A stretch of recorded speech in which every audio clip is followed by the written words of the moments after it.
Okay, we're in. It's 100 degrees today, and I've decided to work on my Master System, which I've done a lot of work on lately. The FM sound went out on it, and so I put a new chip in it. I did, everything. I recapped it.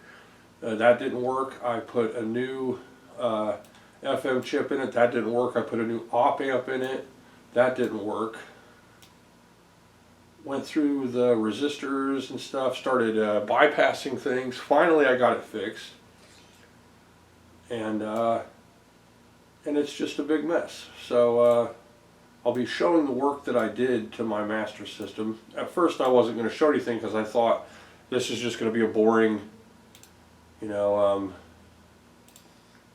recap. Just a boring recap. So, everyone's seen people remove capacitors and put fresh capacitors and stuff like that. That's no big deal, but it ended up being so much more than that. I socketed chips, ended up having broken traces, and had to bodge and bypass things, and it's a huge mess. So I'd like to share that mess with you. Now what I'm doing right now, and this is going to be a big part of the video, is I am patching Game Gear games to run on the Master System. So over the past 10 or so years, there's been a influx of work done on Game Gear games to convert them back to Master System compatibility. And so a lot of these IPS patches have been made. Let's see, where was I here? Micro Machines 2, to make them work. And so you want to increase your Master System library. There are a lot of really good, well, arguably good Game Gear games that would fit nicely on a nice higher resolution big TV Master System. Plus there are a lot of role-playing games like Megami Tensei Gaiden and some of the Shining Force that have been translated to English.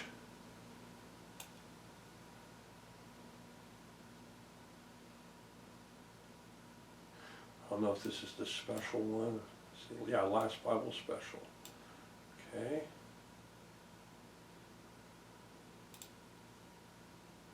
So having those Japanese converted to English role-playing games, that's always really good. Mega Man, that's nice to have on a Master System. So I'm using the IPS patcher and patches that I've downloaded.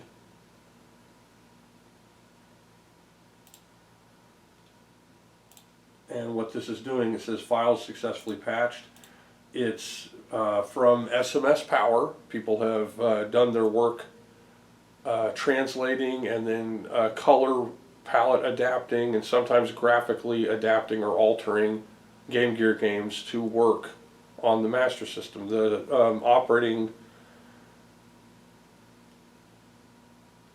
the processor is almost the same. The difference is there's like a much higher color palette graphical layer that is in Game Gear games, but originally it was, if I'm not mistaken, meant to just be a portable Master System. When they added the extra graphics, that kind of made it so there's a divide of easily convertible and then post Master System Game Gear games where they're higher color palette, and so they'd be harder to convert. Anything that uses a really high color palette on sprites or on the majority of graphics are going to be harder to convert. But a lot of the games, they use the higher color palette for transparency layers. Transparency layers can be omitted, or certain graphical effects that can be reduced in color or removed. Anywhere where it was a more simple use of the 4096 color layer that the Game Gear provides, that can just be altered or removed. So there's a wide variety of Game Gear games that could be converted then to work. One thing I was looking for, and the internet says it exists, but I hadn't found it yet, is Outrun, because Outrun for the Game Gear is actually arguably better than Outrun for the Master System.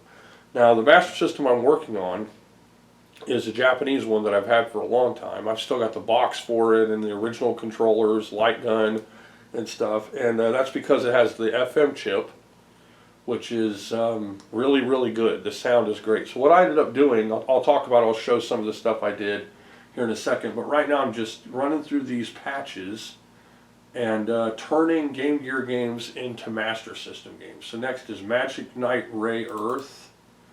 I'm using IPS, that's a patcher. I'm going to a dump of Game Gear games. It doesn't know about the GG suffix, so I gotta go in here and tell it to go with all files. Then I'm gonna go to Magic Knight, and right, here we go, Magic Knight Ray Earth, and I think it's the first one. Yeah, and this is an English patch and a conversion. There we go. And it patched it. Now what I'll do is I'll move them all over based on their date, so they're converted to a special folder where it's all converted. You want to rename them to SMS files, and then I'll test a few of them, or all of them, on the Fusion emulator, just to make sure it says, hey, this will run. It'll be more likely to be a successful working ROM through my EverDrive on my Master System. Okay, so now I've got the list of games that I've converted, and I'm going to go ahead and test a few of them out in Fusion. I'll try one that I'm very much interested in. Samurai Showdown. And there we go. It says Takara. This is Master System mode.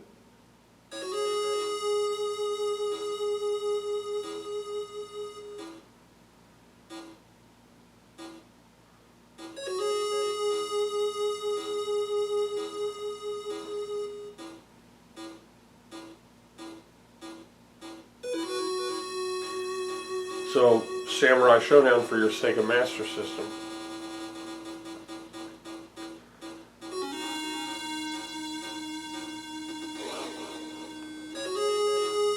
See if it has any demo. Probably not. Some Masters or some Game Gear games, you know, just like some Game Boy games, they just don't have demos. They figured that, you know, who's just going to be sitting there staring at a demo of a game running. But there we go. Now, and as I can see, there are some glitches, I guess.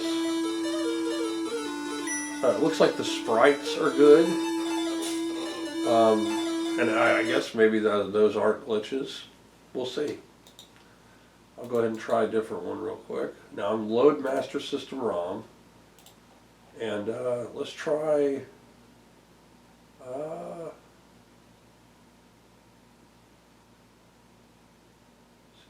Fatal Fury Special.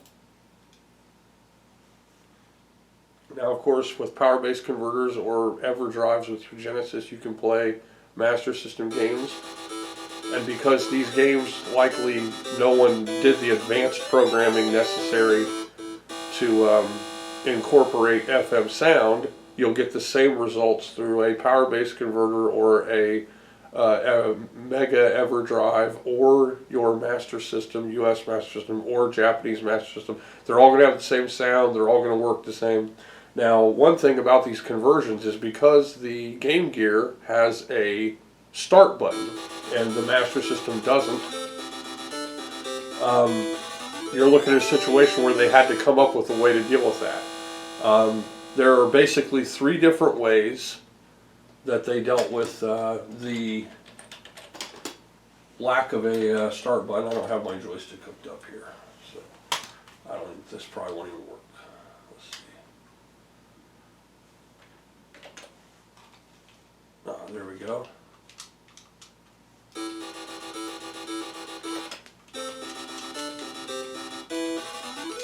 Yeah, this isn't going to work because I don't have a second controller hooked up to press down. Now, the way they have some of their Master System games that have been converted to work, there's one way that's they've programmed it so that button 1 will be like the start button for your Game Gear. Maybe it's a game that only uses the start button to actually start the game. It doesn't use it for menus. It doesn't use it for any other functions within the game. So there you're safe to just program button 1 to start the game, like with a normal Master System game.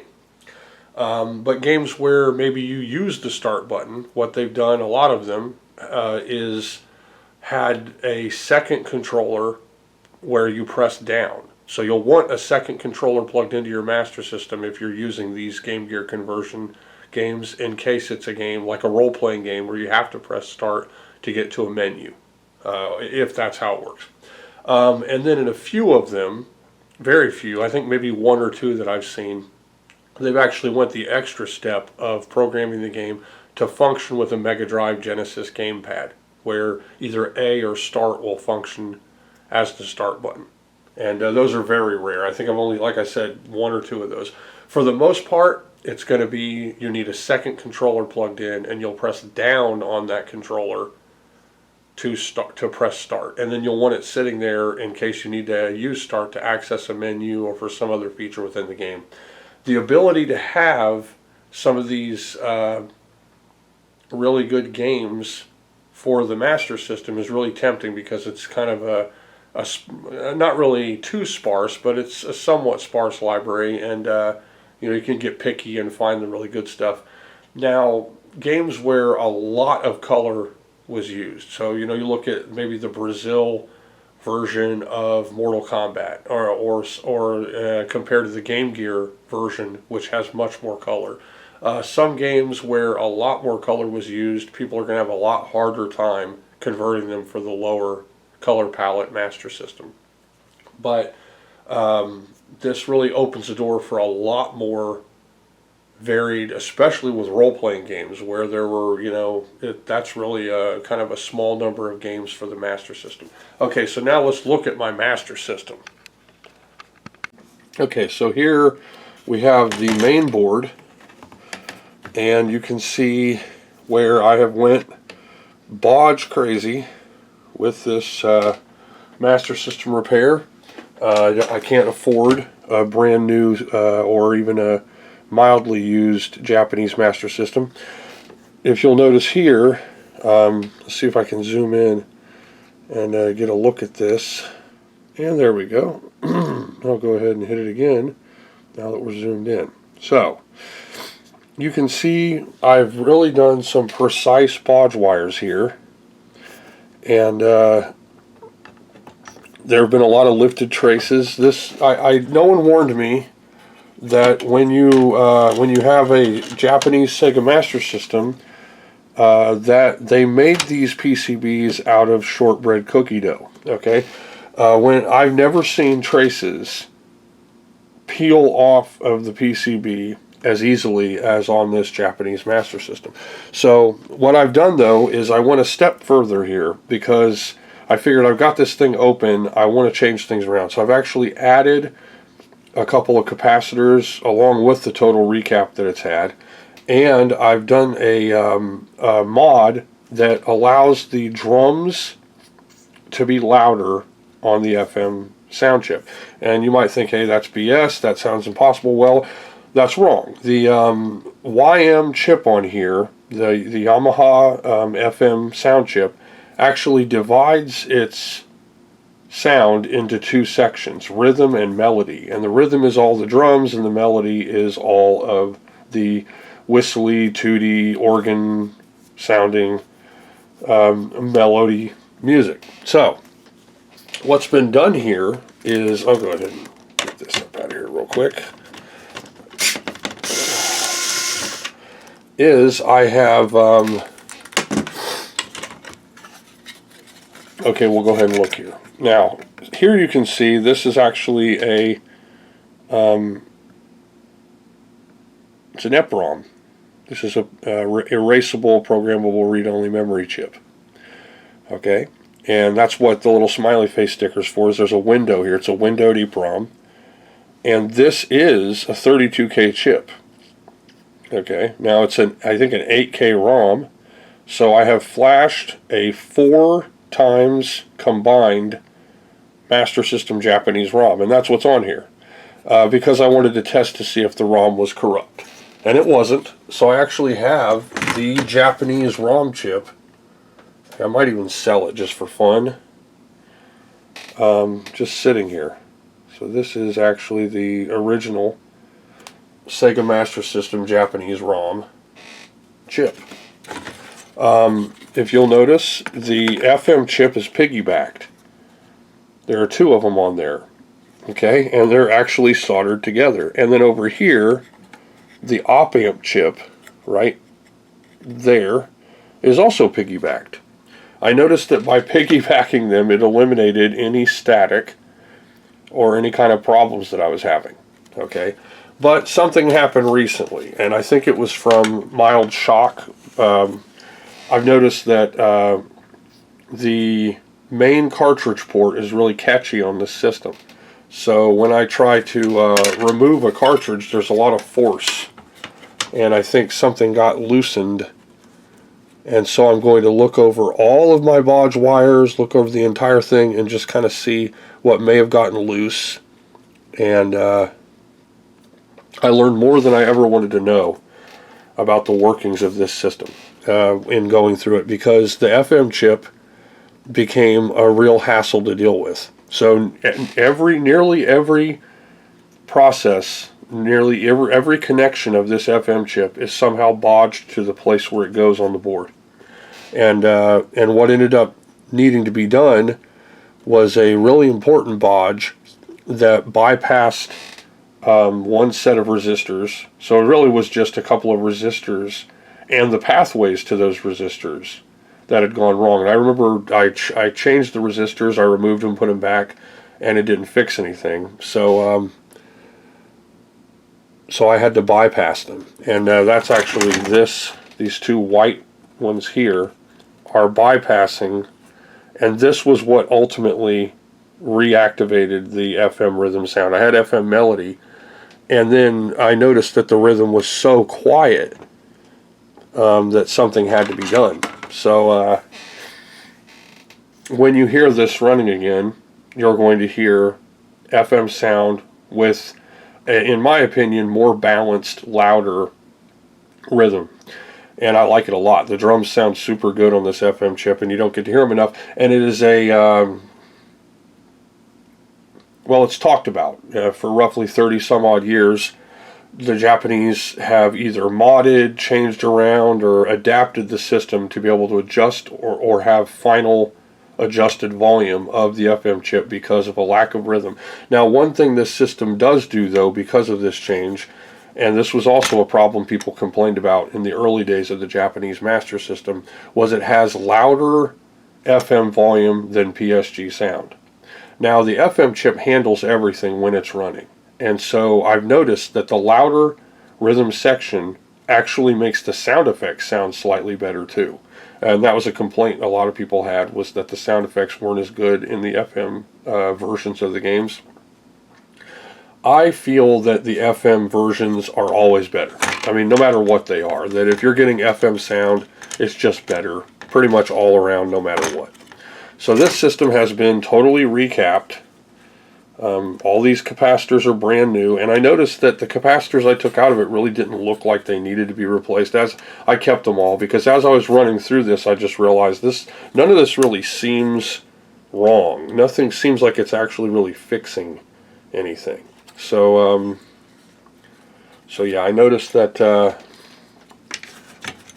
that it had to be something else in there. And when I finally got to where it was, so much bodging and changing needed to be done. And it is a better working system for it. But like I said, a little bit of shock, and it started making my rhythm section kind of alter volume occasionally. And so it worked fine for a couple of weeks. And so I'm going to go through here and just look and see if I can't figure out what might be loose, in there and then resolder, and then we're going to run through some Game Gear converted games. Okay, so I've got it hooked back up. The shells just popped on there. There was one loose wire, and it was the rhythm activating wire. Probably going to go ahead and paint over the stuff with some fingernail polish or something just to hold it nice and firm. But what you're hearing is the FM sound, and you can hear that the rhythm part is a little more defined if you know what the FM sound sounds like in this game.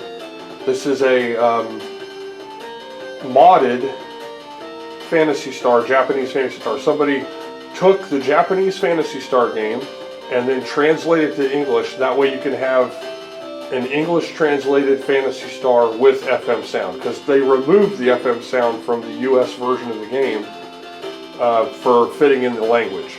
And this one allows you to compare the PSG sound with the FM sound. So let's go ahead and take a look at that.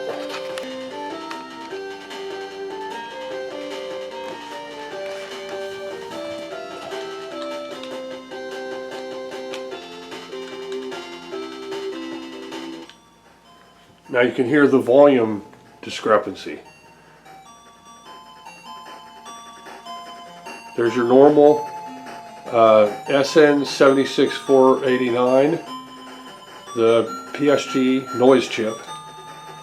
All of us in the Western and European and Brazil, all those places, this was the chip that you got, and it's the same chip that's in the ColecoVision. It's like an older noise processing chip.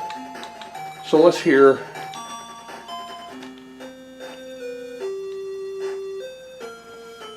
I'll go ahead and crank it up a little bit here.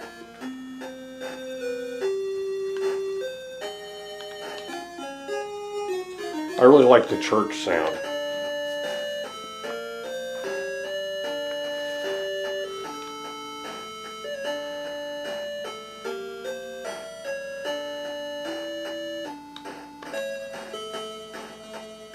It's pretty good. I mean, this was fine, but then the FM chip.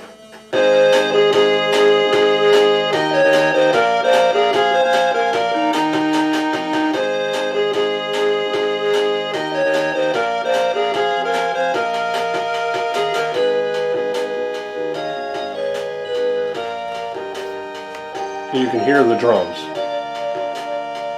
and it sounds great. I love it. Like, I think this is perfect. It's the perfect balance of melody and rhythm. Now, right now, I'm also testing the system to see if it loses that stable FM rhythm, but I'm pretty sure I just fixed it. Because there was a loose wire from my bodge wires.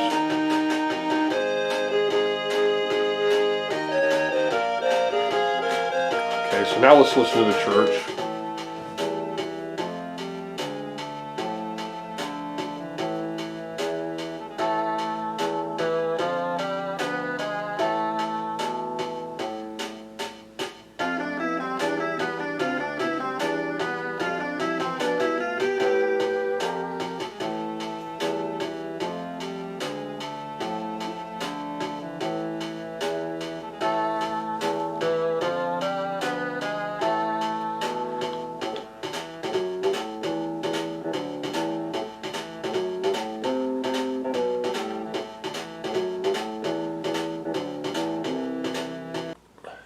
Okay, so now I have the new Game Gear list, and we're just going to try some of these.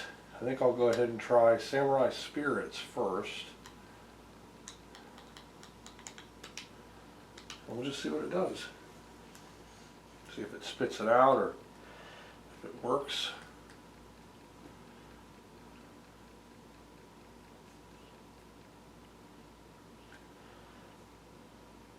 All right.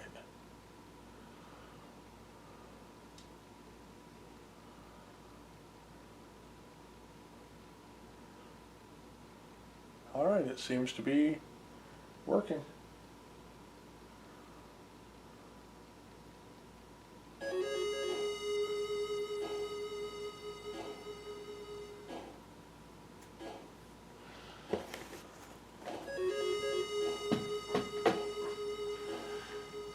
yeah, it's 92 with an index of 100 today. 100 degrees outside. It's the 29th of June.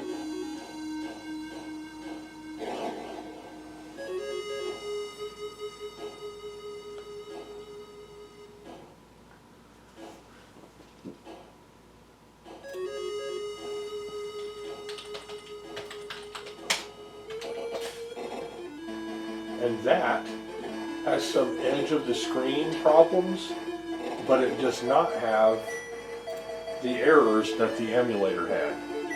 And so what we're seeing here, and this has been, this is using a scaler, so the pixelization isn't so pronounced.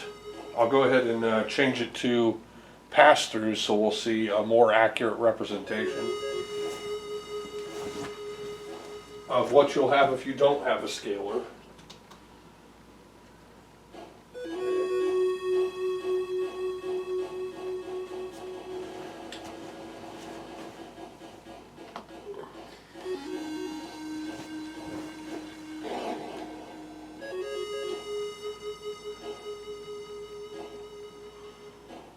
Now let's see. Okay, so I pressed down here on my second controller.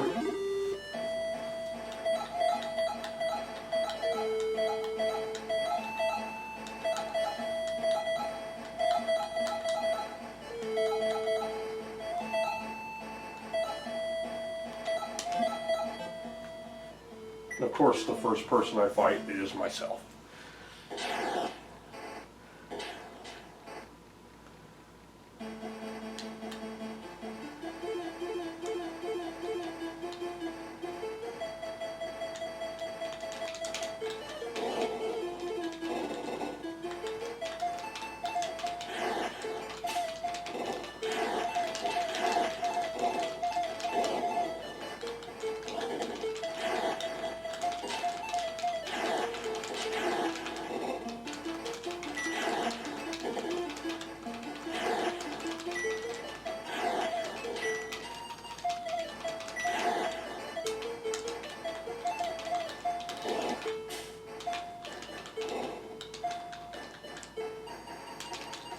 Dizzied myself. Okay, so this is, for all intents and purposes, Samurai Showdown for the Sega Master System.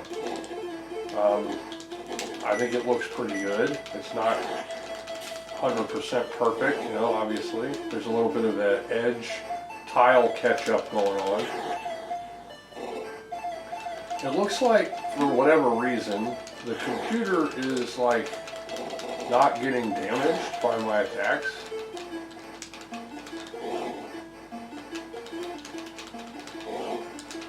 He's blocking everything.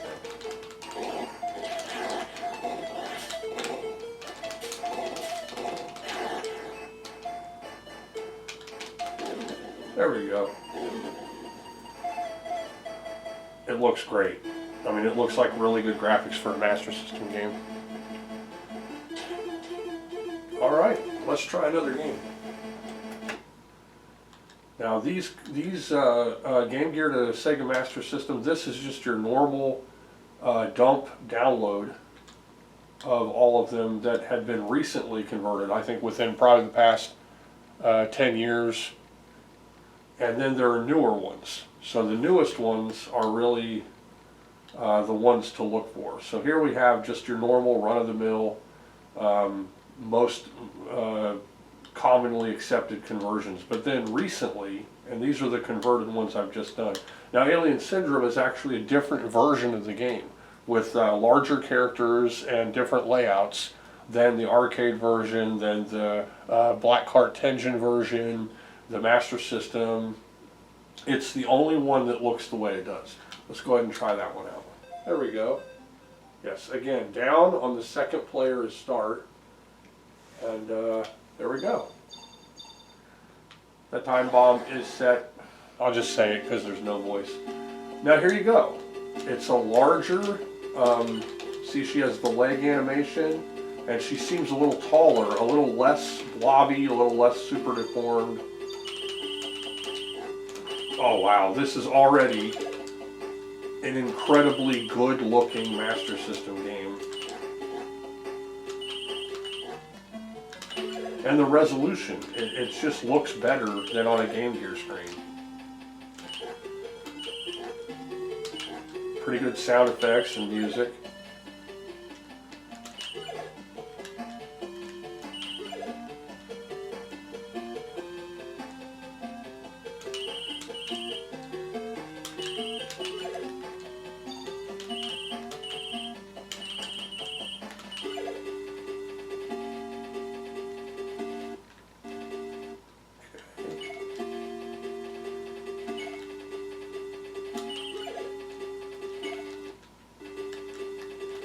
Guess I gotta hit something to get that door to open.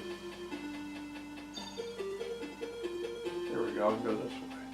No? Okay, now the tiles are a slight bit confusing. It seems to be loading everything except the furthest most left side tiles as I scroll, or right side.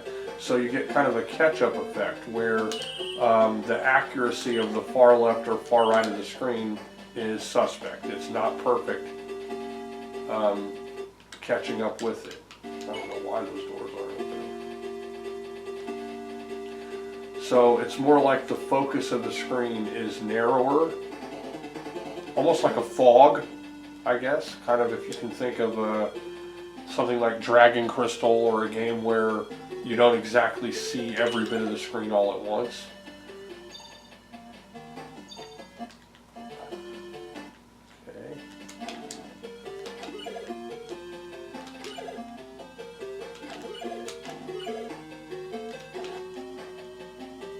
It's not too distracting. I mean, I can tell what's going on.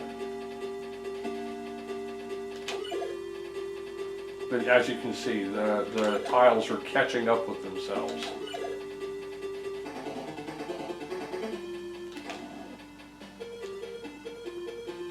I don't know, maybe I have to press start to open a door. No, that's pause.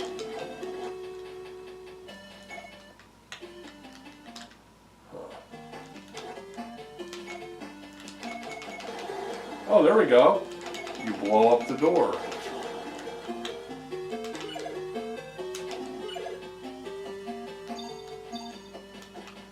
Oh, and I just got the pea shooter. Shouldn't have hit that.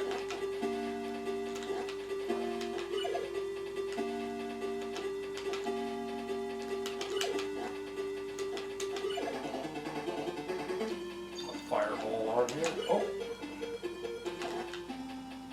Now, the games I'm most interested in here are ones that, games I really love, like King of Fighter, or Fatal Fury 2 and Samurai Showdown, but also the role-playing games like Lunar,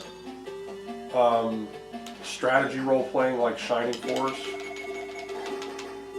I think those would be really, really great.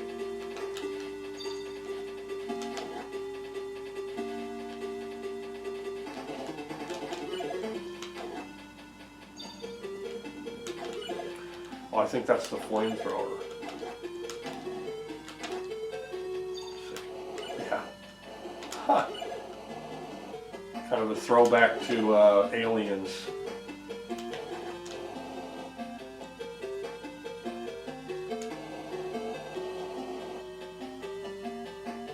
So yeah, a little confusing with the tiles catching up, but this is a totally playable game. I would say good job to whoever came up with this. Okay, let's try another one. Different intro. Yeah, that's a different intro.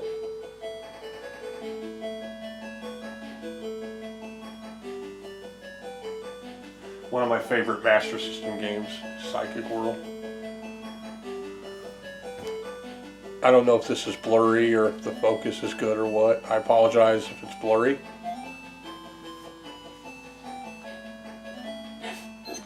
Okay, it jumped right in.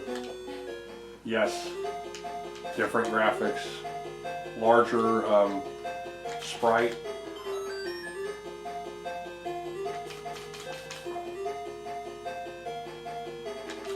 Now, something people might not like about this game is the main character accelerates after you've started running a little bit, and it can be a little frustrating sometimes. There's no run button, it's by acceleration. Okay, here we go. It's by acceleration.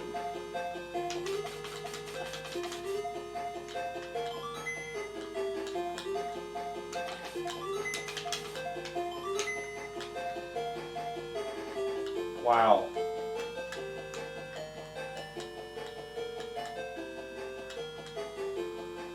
I really think the higher resolution does the game good. Things just look kind of better than they do on the Game Gear. Now, a lot of these games that are the easier ones to convert, they're going to be ones that weren't really super high color to begin with. So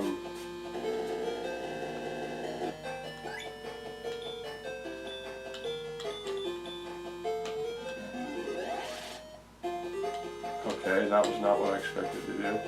And so the conversions might not look so much different than the Game Gear versions of the game. But they might. What somebody had to do is either remove layers of graphics that were from the higher color Game Gear, or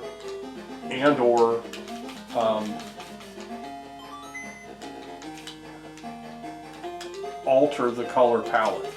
So these will have either simplified color palettes or certain missing effects, sometimes transparency effects or whole layers of graphics, such as with Triple Trouble, a game that I believe was going to be a Master System game, and it has a high color transparency layer that's part of the water, lava, whatever kind of stuff that might be over the screen,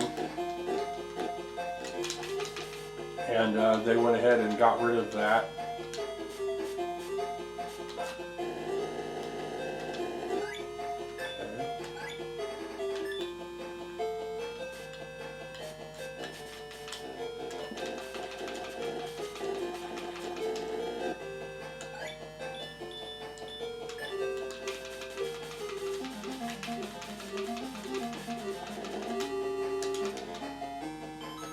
I used this psychic power of healing. Oh yeah, this is excellent. The color palette looks really super good. The game plays great. You might like the girl's sprite graphics better than the Master System original. I think it looks good.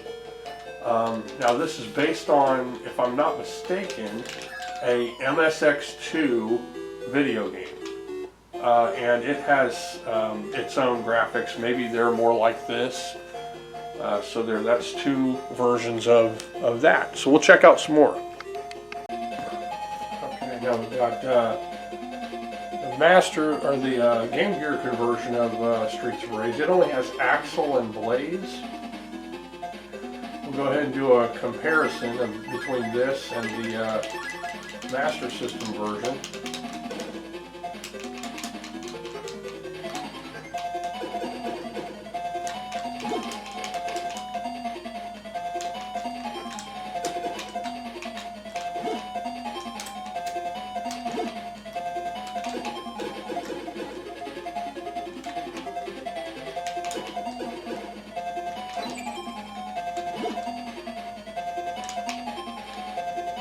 Got the sneezing fits.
controls are not as tight.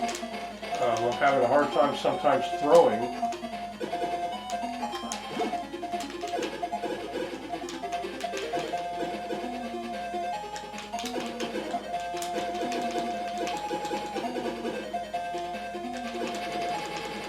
Like the hit detection seems a little bit off, just slightly.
I noticed to start this one you have to press pause on the system itself. And I think that might be how Fatal Fury Special, Fatal Fury 2 Special is as well.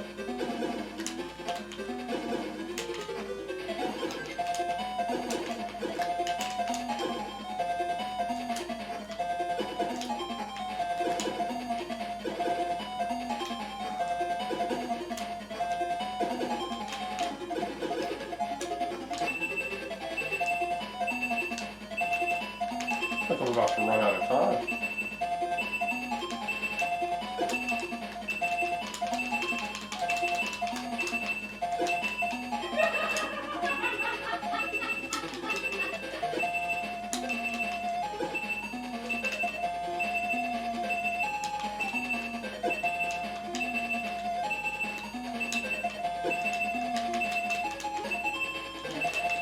Just more. Harder to hit the other. I haven't really seen it hit another player with a throw.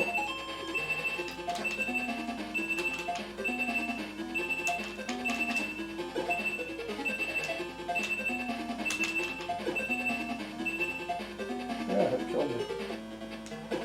I got the boomerang boss.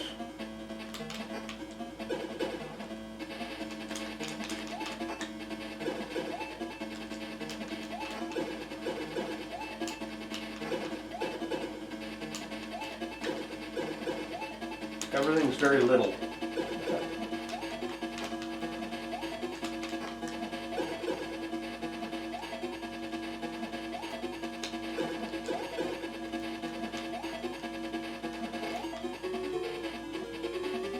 He's gonna just hide over there so I can't hit him.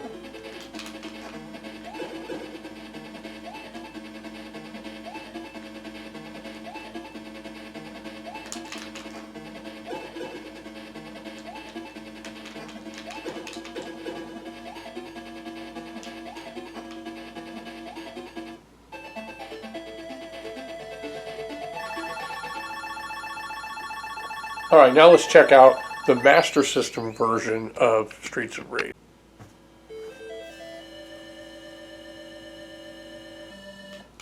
Different sound. 3 characters.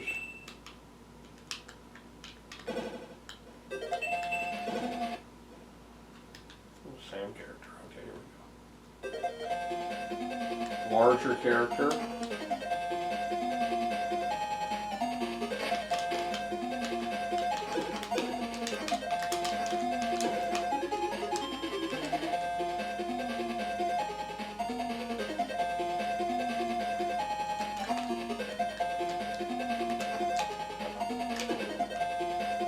Oh.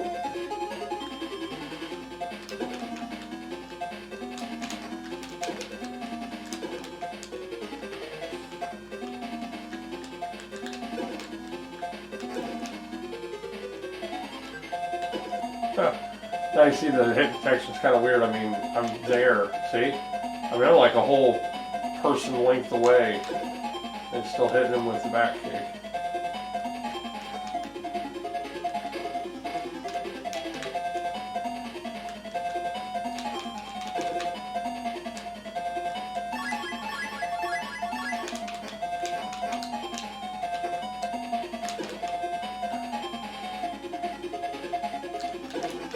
So very different.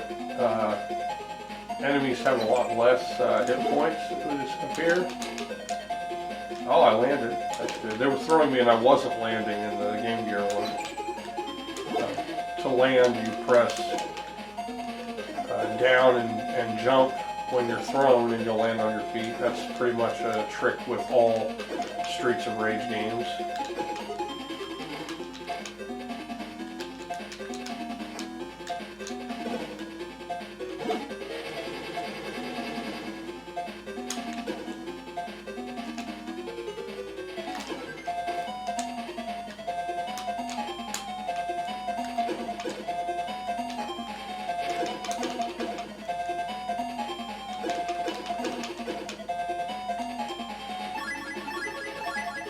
I like the larger characters. The color looks good. The screen looks good. The gameplay, I think, might be slightly better on the Game Gear. I noticed that the characters had more hit points. It was more difficult. Like, he's evading. A lot of low hit points, I guess. Low hit point bad guys.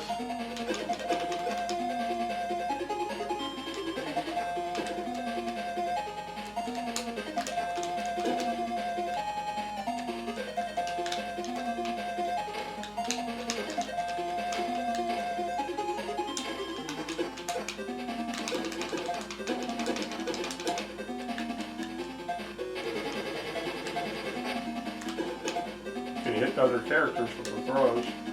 That's good.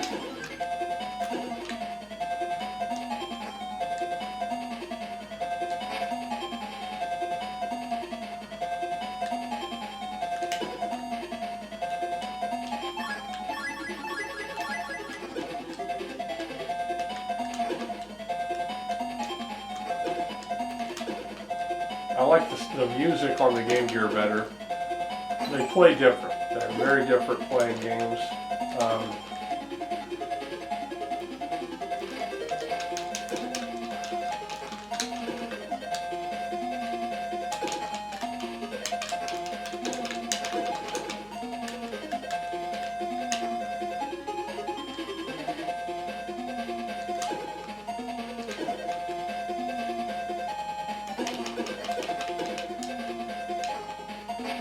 Neither one of them are anywhere near the splendor of the Genesis game. I mean, the Genesis game is so good. You can throw your partner into the other player. I don't know if this is a two-player co-op game. Probably not.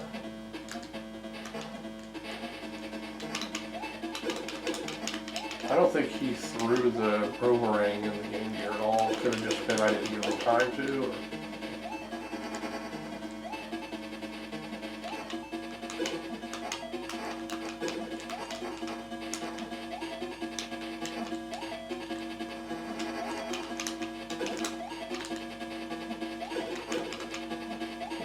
Or,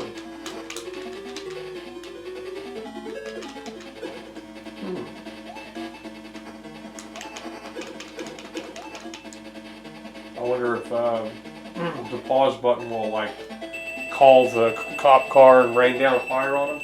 Probably will. Okay, so we'll check out some more conversions. Okay, so yeah, that didn't work. Pressing pause to start the game. There's some glitchy crap going on at the top of the screen. Looks like that. There's some errors, definitely.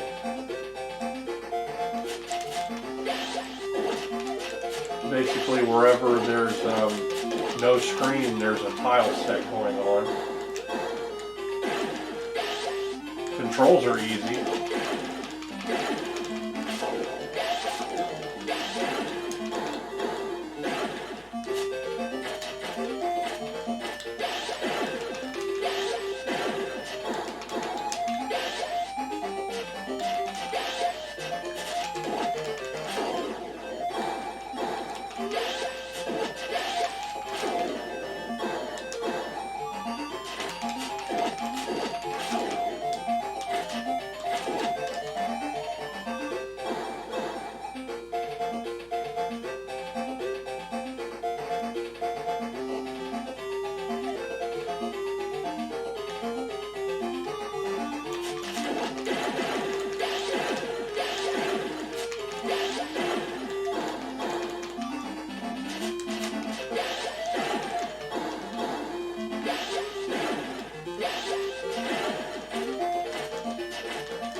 get her jump attack. That's not working.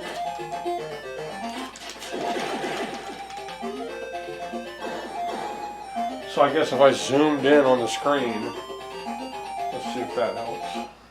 There we go. That's her boyfriend she just beat up.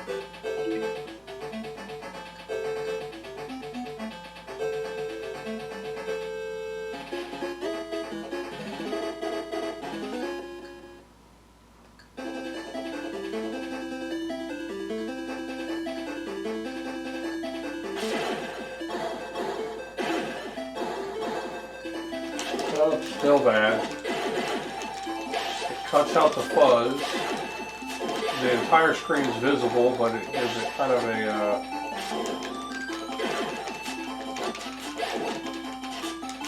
squished appearance.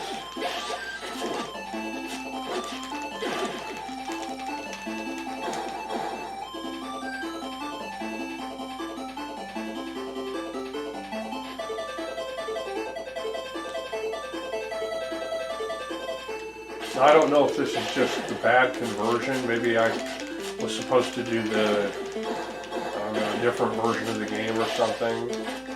I'll try that later. I'll try a different conversion and see if it gets rid of the tiles.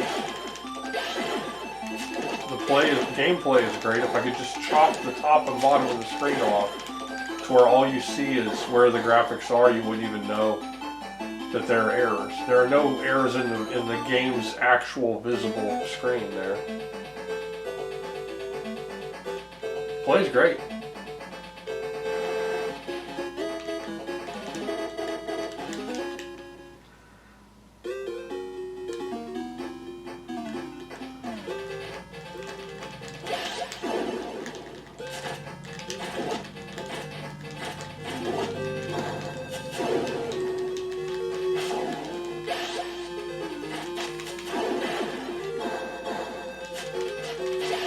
Like to figure that move out because it's a tough one.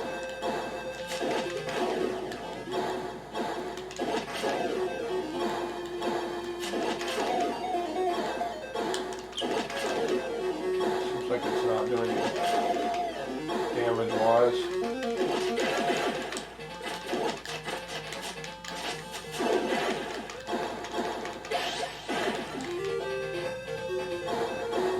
Well, there's no fuzz at the top on this level, but still the tile sets are gathered at the bottom of the screen.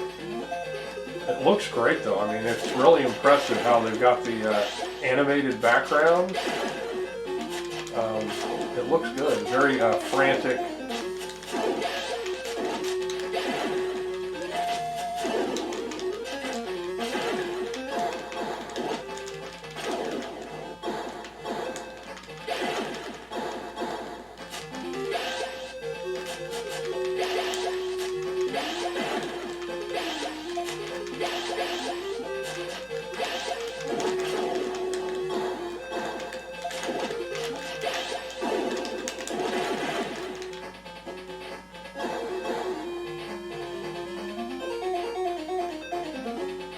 Looks great.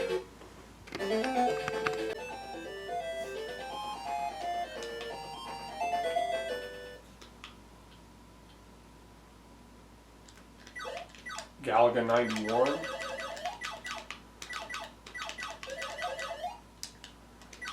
Definitely a welcome addition to Master System library.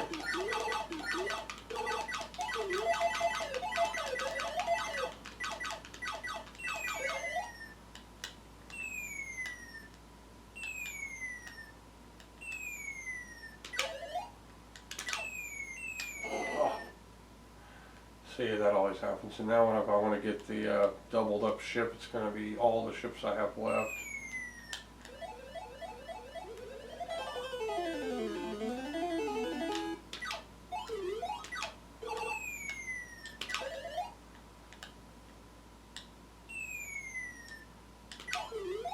Oh, I couldn't get it. But yeah, it actually combines the ships in this one.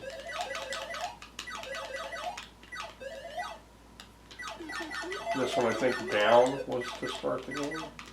Down on the second player.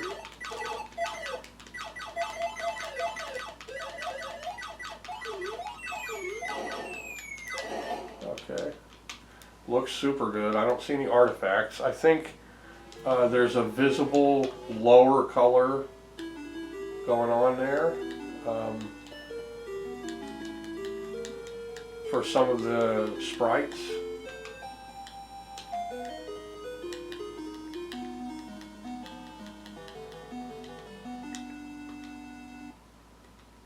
Okay. Try it again.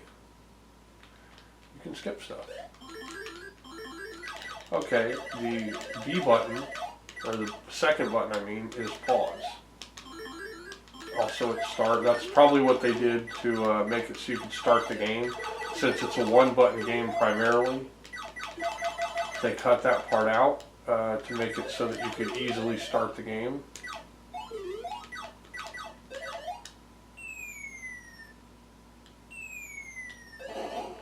Great.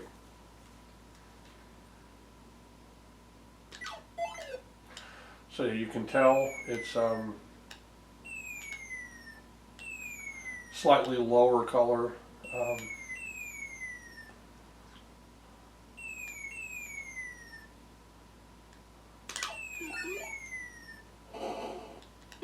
So here we have Phantasy Star Gaiden. It has the same effect of tile replacement.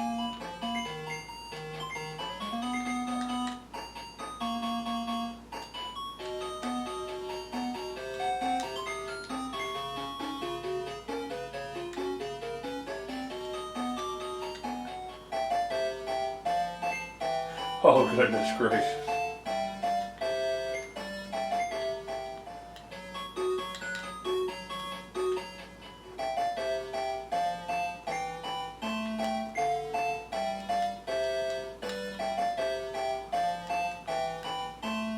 That's your leather armor. That is a white robe. Leather shield, iron shield. Short sword.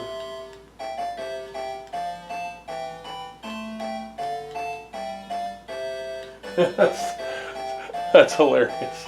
All the tiles for the words and everything are just filling all around the screen. Now the actual visible screen would only be the confine here, right there. Okay, so I don't know if this is because of being on a Japanese Master System, or it could be the version of the game that I patched, or it could just be something to do with the patch itself. That it has that, and if you're willing to tolerate that, then this is another role-playing game for the Master System. Now, I'm pretty sure Phantasy Star Adventure is more like a visual novel.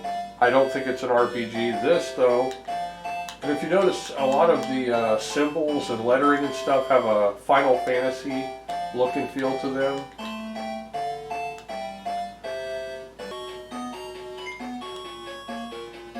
I assume the wooden staff was actually for her.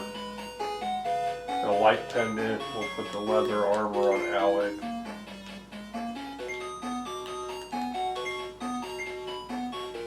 Oh.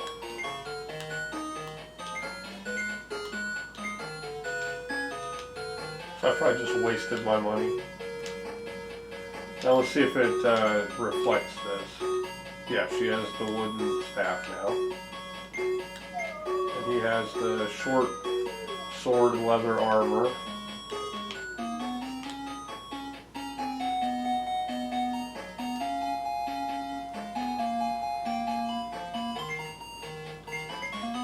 Wait. Old Rob.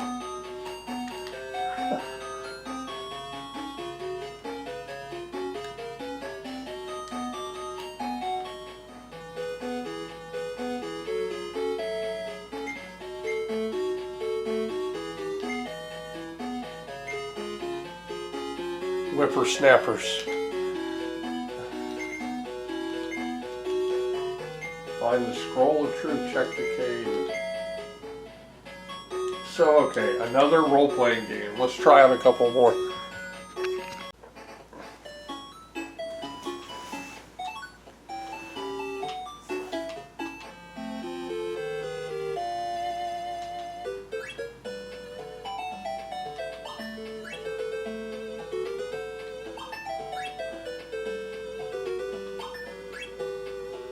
I'd like to see this with the softening. Oh yeah, that made it look like a cartoon immediately. Wow, that's amazing.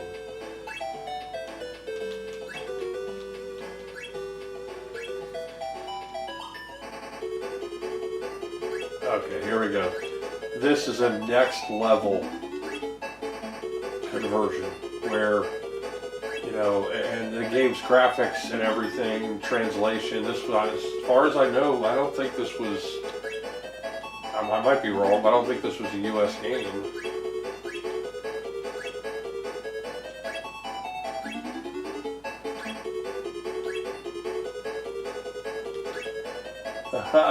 I'm not going to argue the wrinkly part.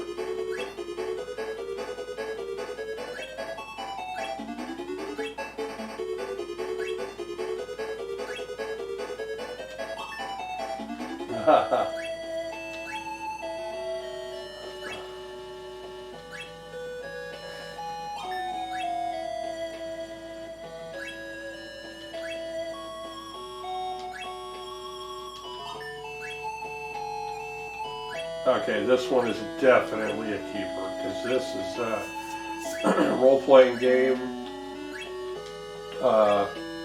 Lunar, of course, Lunar the Silver Star story. Several Lunar role-playing games, and this just looks incredible. The graphics are really good. The story looks well written.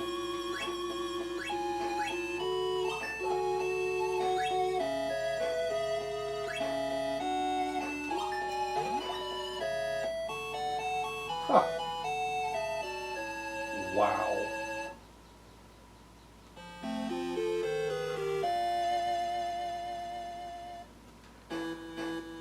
Look at this. For real. I can't find it anywhere.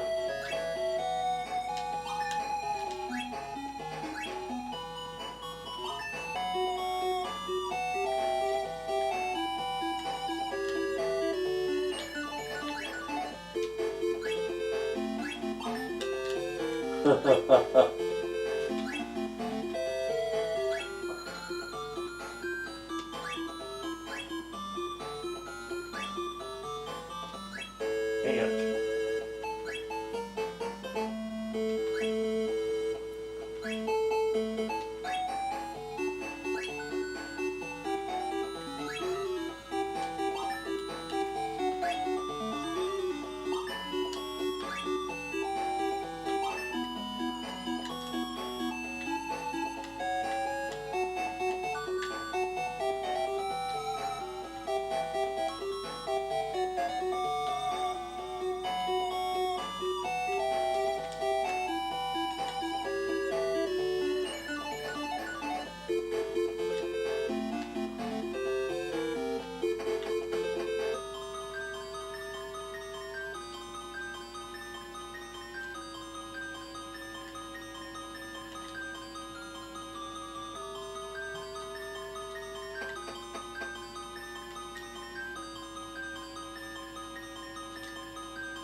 Wow. So yeah, this looks like a game that you could really get into. It's probably one of the biggest, if not the biggest, Game Gear games. With the smoothing, I gotta say it looks like almost 16-bit graphics with the smoothing effect going on. And yeah, I could get into that one. That's the reason I got these conversions, with games like that. Okay, here we have Primal Rage.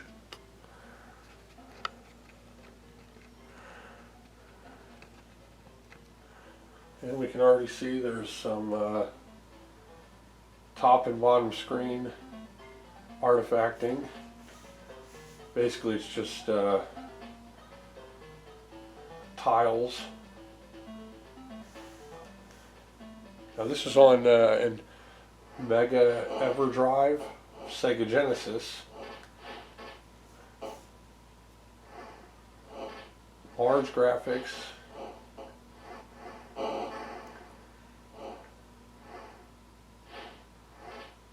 just a lot of artifacting.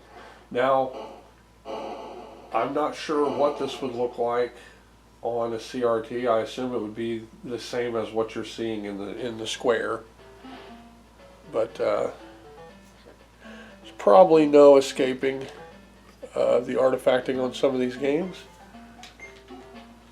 Like player 1. Okay. The button B, should be button 1, is working.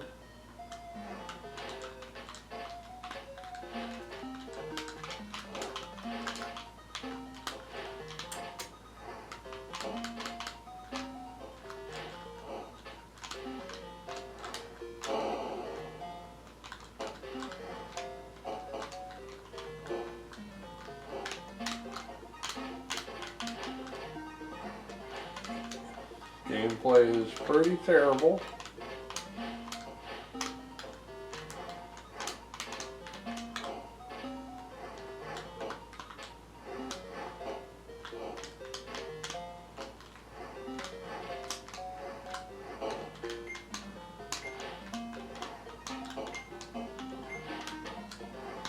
Large sprites though, I guess, for a Game Gear game, although with the Master System it's just taking up a tiny amount of space.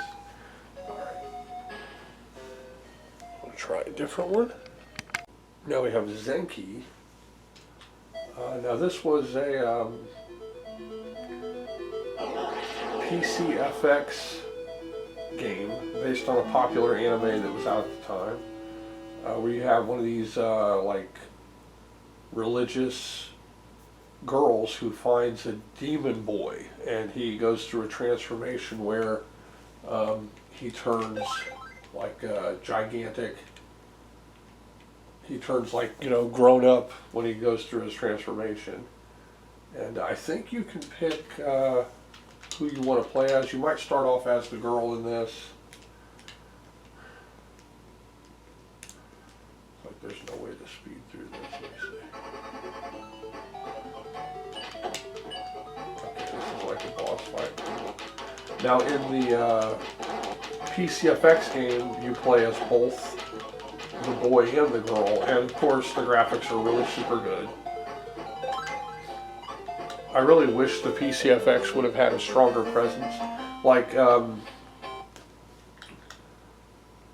think that really all NEC needed to do to have the PCFX be a really big deal was to make it completely backwards compatible with, at the very minimum, the PC Engine CD-ROM games, Arcade 2 and 1 and all those different games, but they could have also made a card slot. That would have been more expensive, I'm sure, and had it be compatible with PC Engine cards.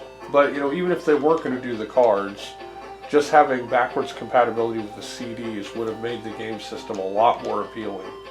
And of course, the big problem with the system was it was an FMV based system. So like there are only a few games for it that aren't FMV games. And you know, FMV had this like emergence, you know, after games like Dragon's Lair and Space Ace and stuff showed that there was a Hollywood presence there in video games, a little bit more so, and they thought, oh, this is viable, and so they started making all of these, oh, I backed out, they started making all these FMV games. Well, in Japan they had so much anime that they went ahead and tried to follow along with that, and the system was failed because of it. You know, it was really terrible. Very few games, not many games for the, so you can't touch the water at all. Very few games for the system. I've had 2 of them in my life, and when I found out that it has essentially no copy protection, I went ahead and downloaded the ISOs of games that I had never played or tried or couldn't get, and actually had a relatively large library of commercial games with it. And I tried, to get the games that were something you could play and not need to speak Japanese or read kanji or read katakana or whatever. So there are a handful of games for it that you can actually play without having to read Japanese. This one was one, not this game, but the Zenki game that came out for it. So with this game, though, you're just kind of a cute Japanese girl, or your Zenki, who's a little boy who can turn into a powerful, like, demon monster dude. And of course, in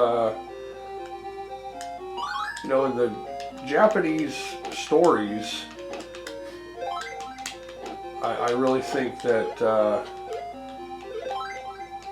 I think the word demon doesn't really fit as well as more like monster or something, or maybe even devil. Like, they're more like, if you notice, there's a theme of good guy monsters in Japanese stories. So when I think of like a demon, I don't think of anything that could be a good guy, right? Like, they're just kind of meant to be bad no matter what. And that's really not how they are in Japanese stories. They're more like misunderstood monsters that end up usually being good guys. This looks good, plays good, not too much artifacting, a little bit of tile catch-up, as what you see there, going on with a lot of these games. Like most Game Gear games, the use of the PSG is very good. A lot of the Game Gear games have some of the best sound effects and soundtracks, even though it's using that same old crappy sound chip.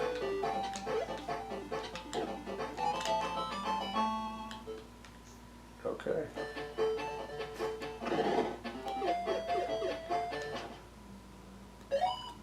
Now, I probably should have chosen him, and there'll probably be like a reason to have him in this level. Let's see. Now, there's some tiles messed up, but they're at the very bottom of the screen where you can't really see. That's a place like, okay, see now where there's the gray bar, that's where some of those were. So really, it's like it's got the tiles ready to go, and then it only prints them on the screen when it's programmed to, so they're kind of left sitting there.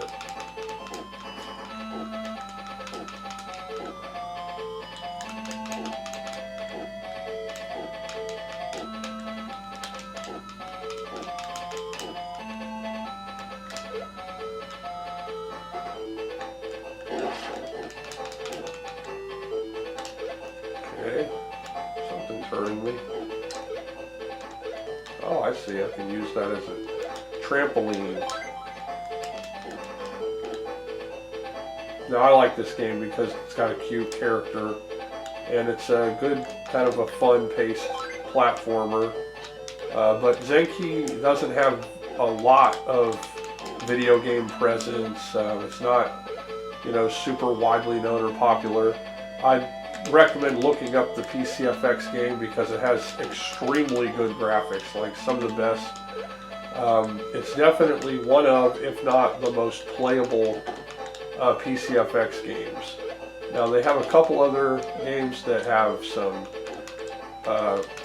kanji, but you don't have to be able to read it. So, and then with this one, it's mostly action. Okay. Now here we have one that never came out for Master System at all, and so, like a lot of these, the only way you can get this game is either Game Gear or have it converted, or of course, the Super Nintendo Genesis versions of the game.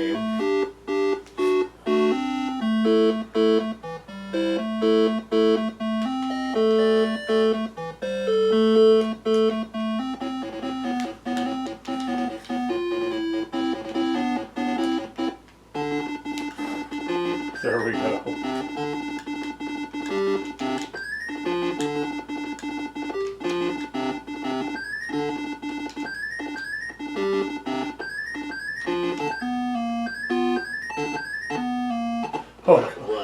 Oh, okay.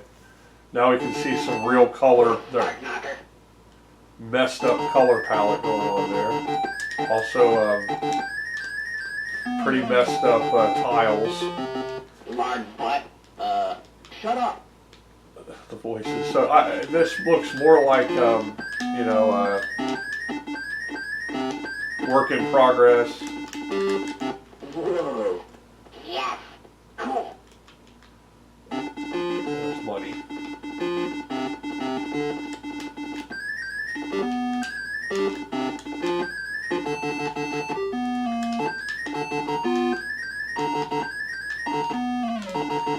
Both died of rats.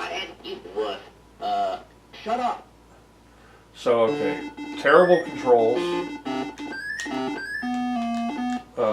Everything hurts you. Bird poop hurts you. Yeah.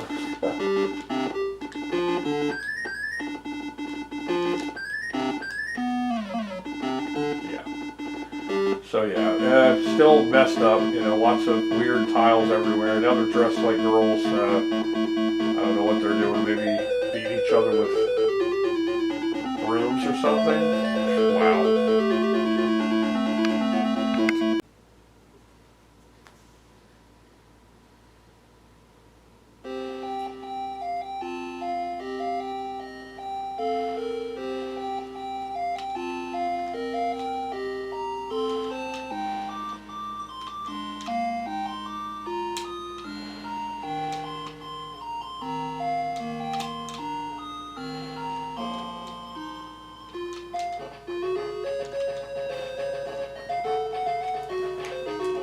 Okay, now this one I can't play because it requires, oh wait, oh my goodness. I'm pretty sure Start just started it. Okay, wow. Here we go, that worked. Now this is with the smoothing effect of my scaler, so this isn't as pixelated.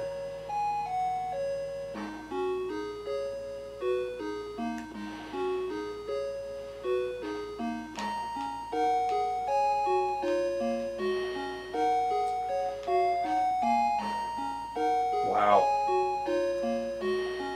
Really good looking graphics.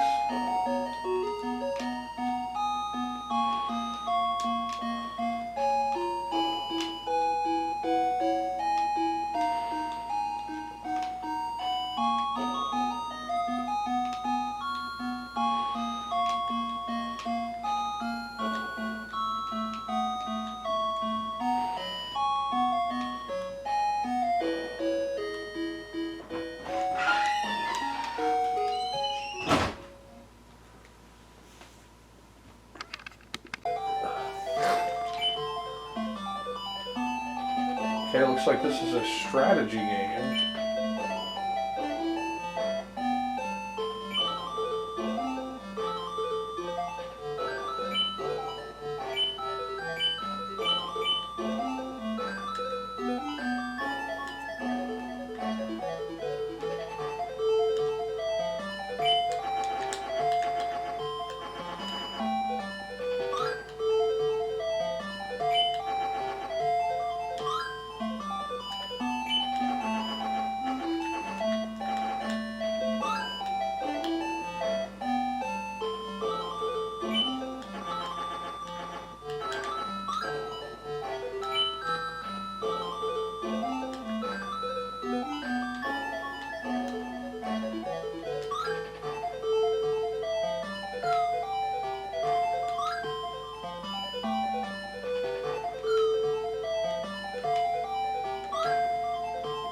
Now, there's just some way, you know, to like black out the edges where all this stuff is.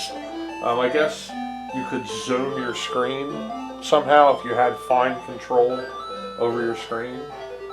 And I'd be interested in seeing what some of these games look like through just normal Game Gear emulation to see how different the graphics are, how color reduced it might have had to be for the Master System, things like that.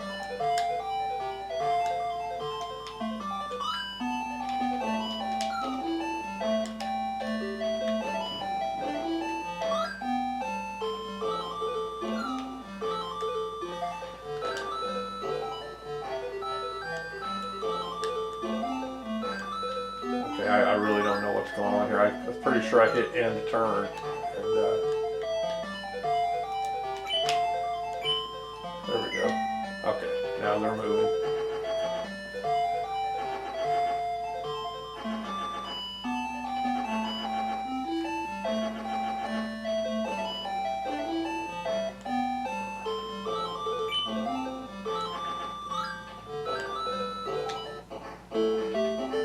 Okay.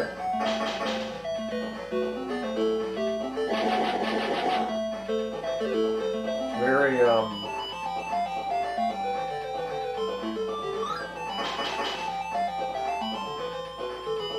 Shining Force kind of. Okay, another one that never had a presence on the Master System and probably would have gotten some attention. Gunstar Heroes.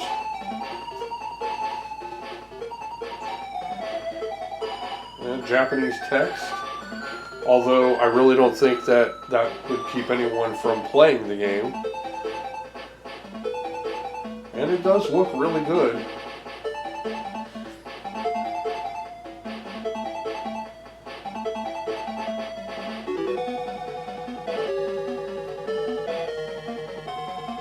Not too much artifacting so far. We'll see what it does when the game's actually in motion. Okay, looks like button 1 is start.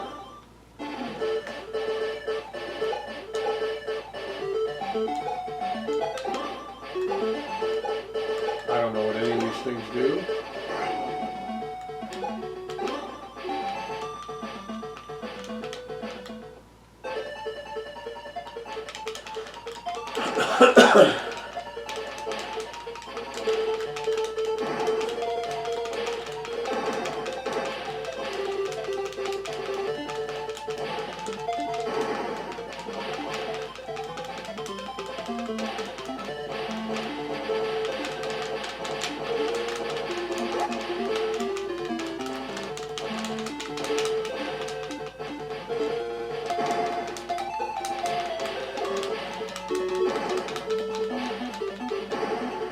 Now this doesn't really even have the tiles catching up, and it seems widescreen kind of, and plays really, really good. Maybe a little bit of jitter. I think that's from the screen shaking.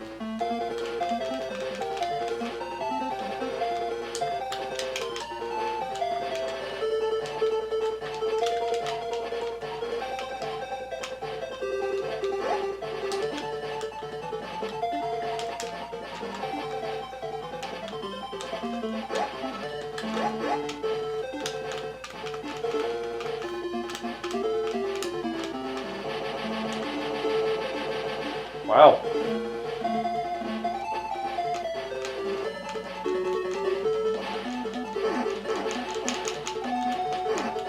Now this could be a cartridge for the Master System.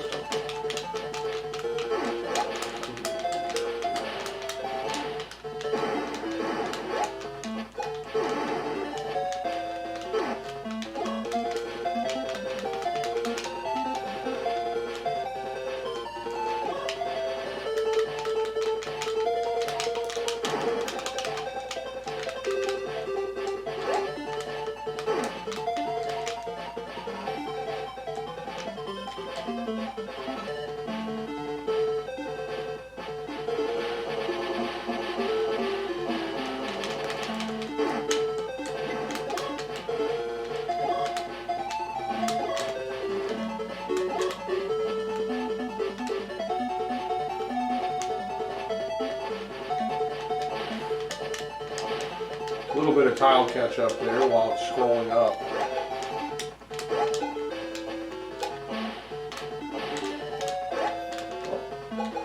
looks great. Looks like a really great game.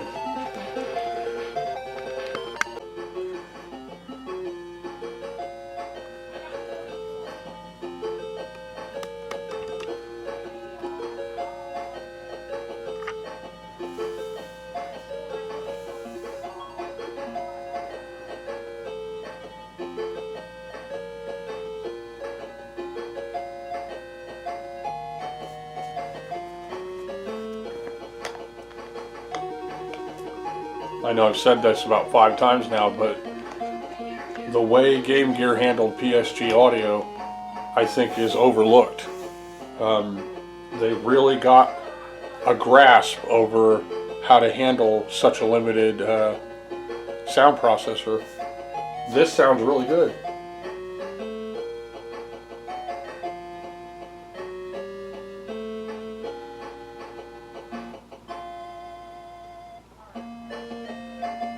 Wow.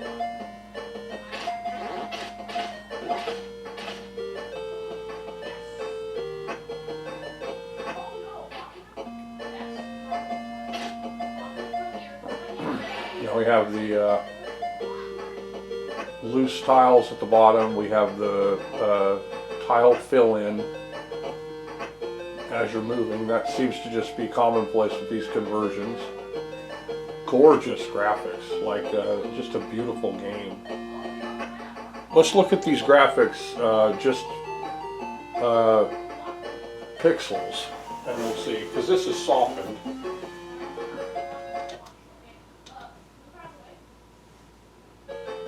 Okay. Now we have leftover tiles once it's ran. Again though, the only part that the system thinks that you can see is just this square right there. Okay, so that's why you're seeing all this mess. This mess might actually be there on the Game Gear in memory. It's just not visible because it's the blank slate that the scrolling system uses.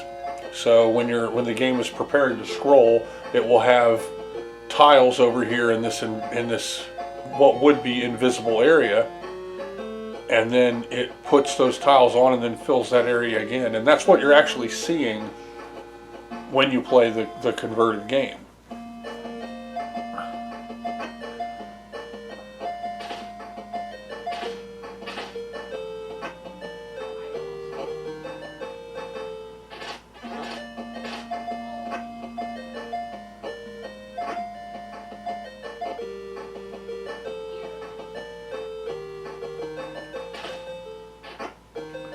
And so yeah, again, the theme here is tolerance. If you are willing to tolerate the tile fill-in and some of the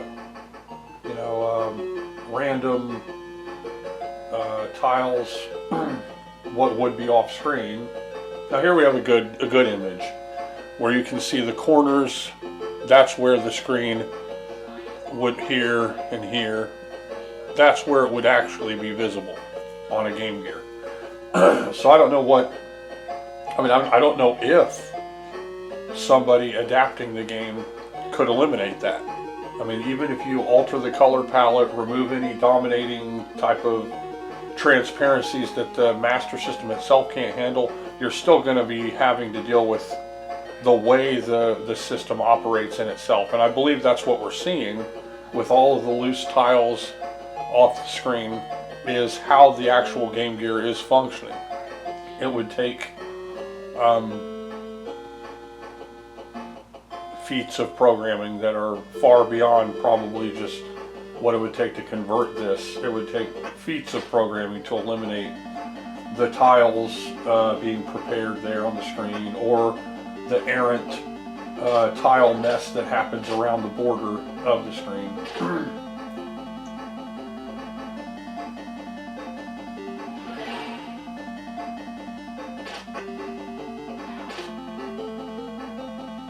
Oh, meatballs.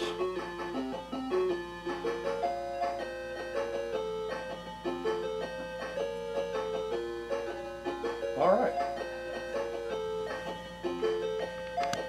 Okay, now here we have Fantasy Zone Gear. Now the three primary versions of Fantasy Zone that a consumer will encounter outside of the arcade at the time would have been Tengen, Sunsoft for the NES, those two versions. Tengen being the first, Tengen, however you want to pronounce it. The unlicensed Nintendo cart, which I own. It's an excellent game. Plays really good. Maybe doesn't look as great. The Sunsoft version, which looks really, really good. And then the Sega Master System version, which is somewhere in between. It's probably a little better than the Tengen and maybe not as good as the Sunsoft. And so this will look different. I hope I push start.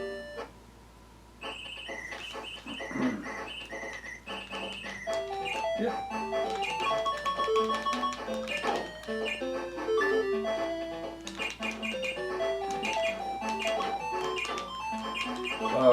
Lush graphics. Very nice. Not outside of the realm, obviously, of what the Master System is known for. It reminds me more of the level of graphics in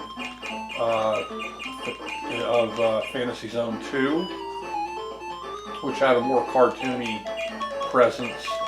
And we'll go ahead and look at the Master System version of this game after this. Take a look and you see. Oh, now he just came at me. So there's no escaping the tile fill-in mess, and it does affect it because you can tell where you should be seeing a border, and instead there's some graphics prepared to line up. I'd say that might have even been a little bit of some bad hit detection, because I think I had some space there where I could have maneuvered. Let's see if we got feet. Yeah, there we go.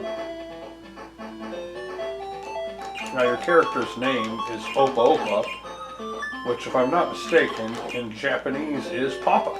So this ship is Papa.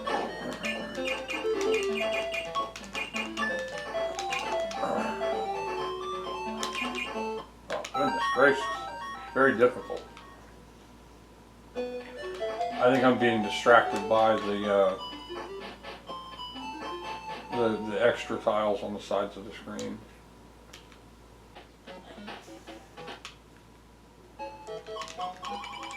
Already much faster. Your normal speed is close to the wing upgrade speed.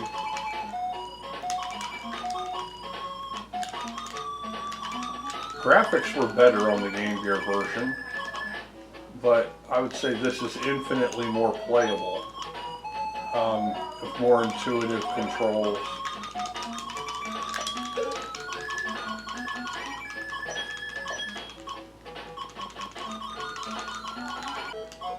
Now I own this for Tengen, Japanese Master System, US Master System, but also Super Fantasy Zone was slated for release, and I don't think it ever was released for the Mega Drive Genesis, but then it was released later. So we ended up with considerably improved version, of course, of a 16-bit one, and it's very arcade-like.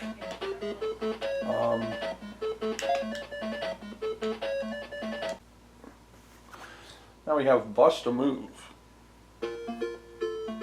Wow. Very, very nice graphics already. Yep, nice clean startup screen. Use my inhaler real quick. Let's see if there's a demo. There we go.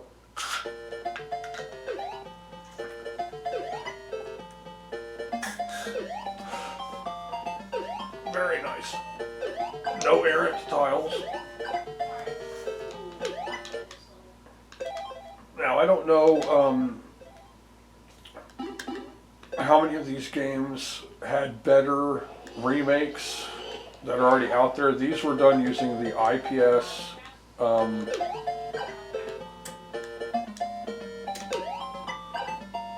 mods. So these were done using the IPS mods and the program for that.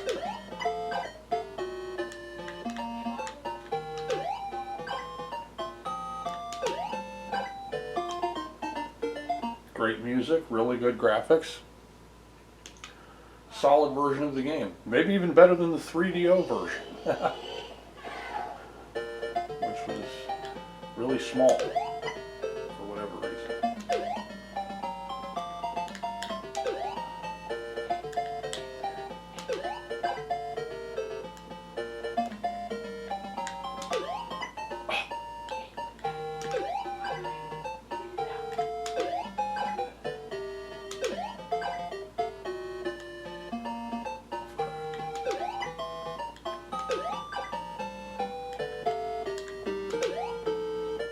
It didn't start with a guideline either, so it just said, okay, figure it out.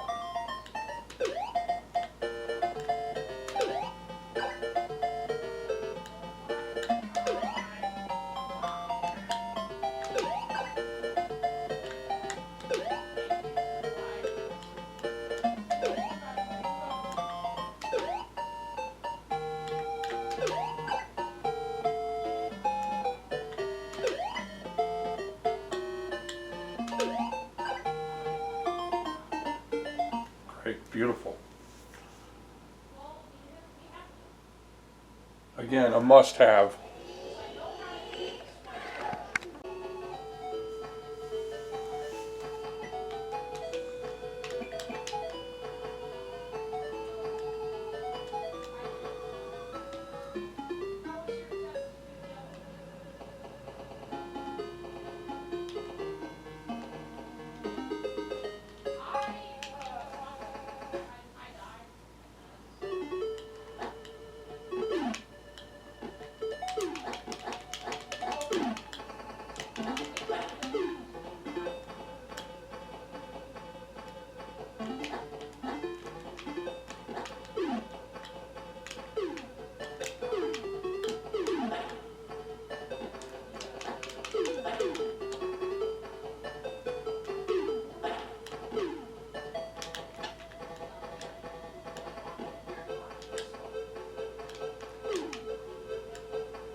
Huh.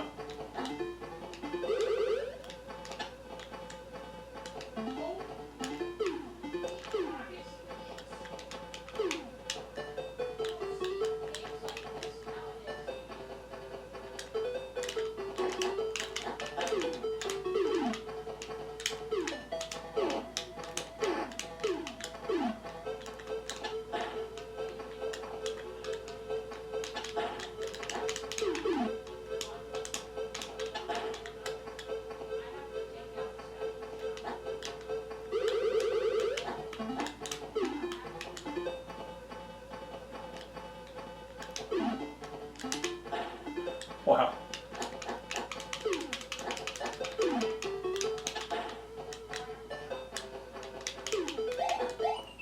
Wow. Okay, yeah, it looks pretty good. The tile filling's a little distracting. It plays well though. Here we have all the spent tiles from what was just on there, just scattered all around the invisible area of the screen.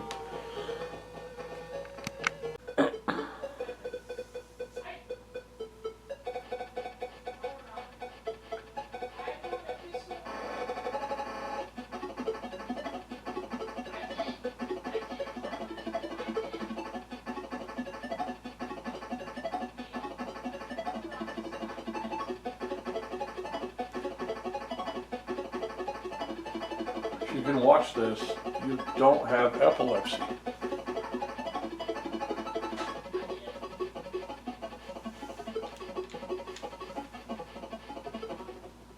Okay.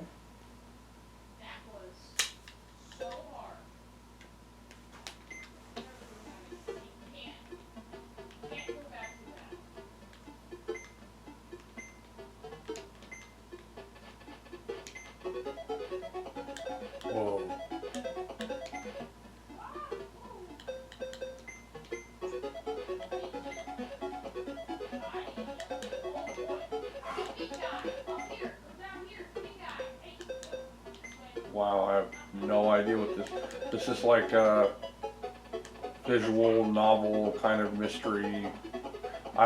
With the name, you know, Megami Tensei, I thought, you know, you must be like the Digital Devil Saga, and I think it is, but it looks like it's. There we go. Whoa. Oh, now we have a dungeon. I haven't recruited anyone, so I'm probably going to get just destroyed. Beautiful. Really nice scrolling.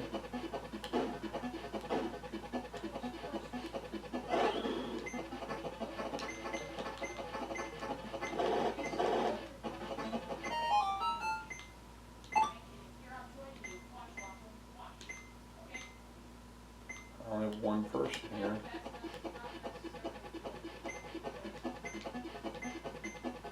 Okay, kind of a fast-paced, exciting dungeon crawler role-playing game in the spirit of Shin Megami Tensei.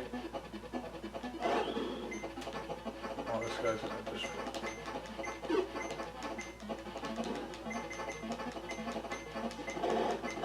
Oh, I got him. Whoa. Okay. And I can exit.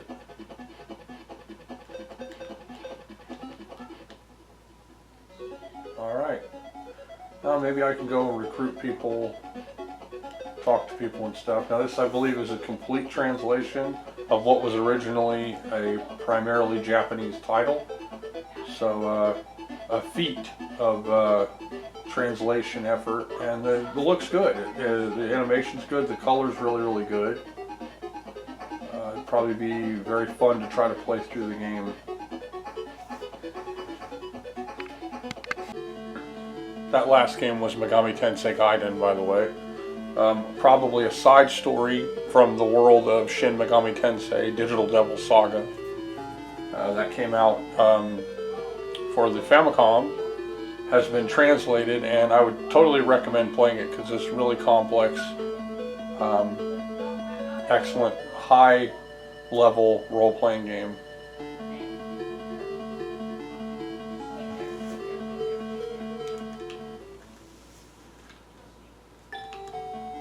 And immediately corrupts, right? Corrupt everything. That's on the screen.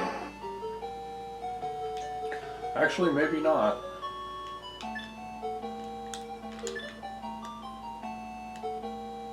Yeah, corrupt. Okay, and that could be the system. So I might try it out on a different system. It also could be that I updated the wrong version of the game, or it could just be it's a work in progress. Here we have Shining Force 2, The Sword of Hygia.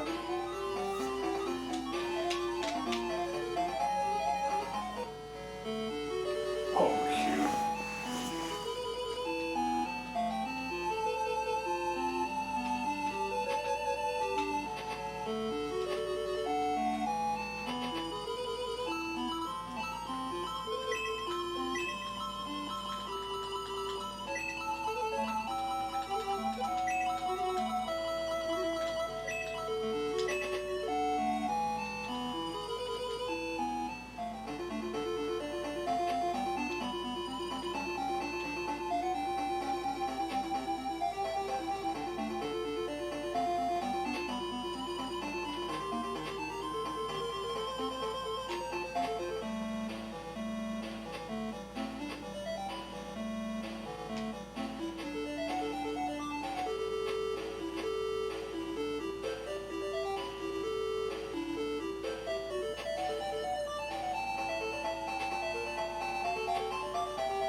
A little bit of weird tile stuff going on here. Oh no. Oh, I didn't like that. Like it crashed. After one battle. Okay.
This game breaks my rule of never harming Jawas.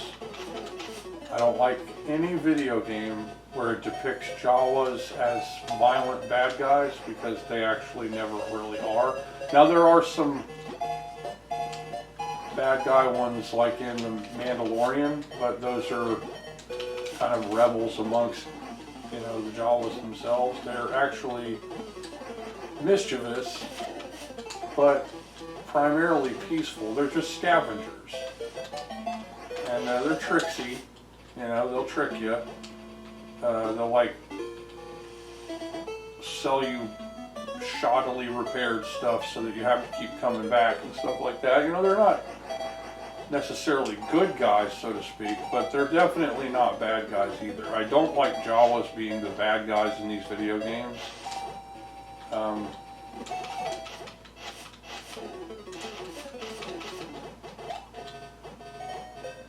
Just me personally, I think it's cheap. It's cheap to have Jawas as bad guys in these games.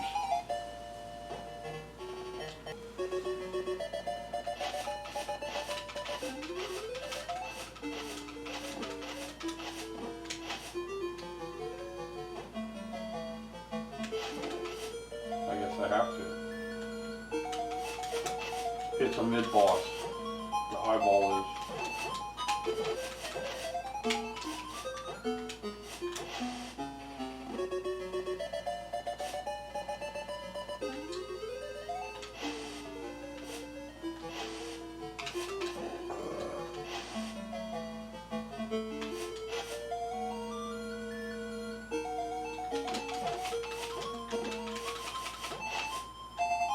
Wow.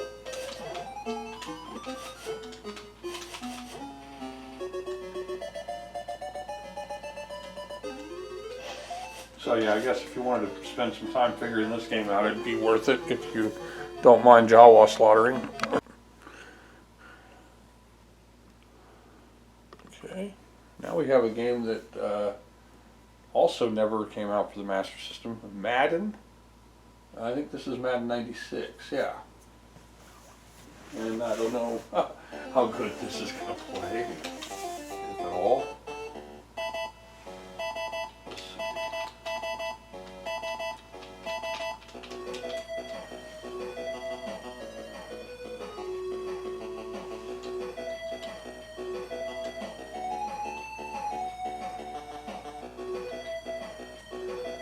Okay, San Francisco against San Diego.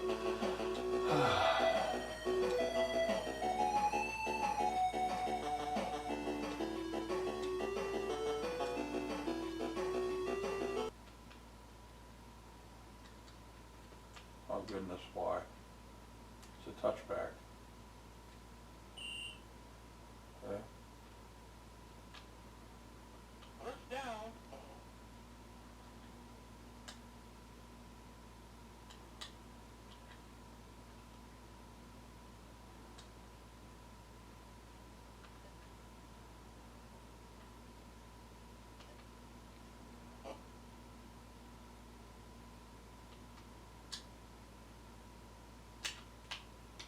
God.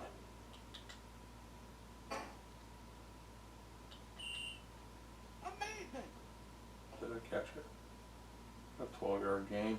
Okay, it looks like sludge though. I mean, the bottom of the screen's flipping out. I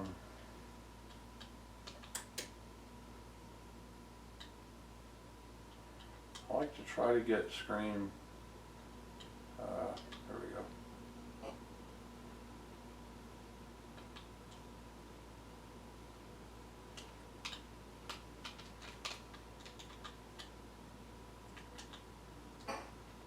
Okay. Amazing. Yeah. Well, as much as it looks like crap, it does play. First down.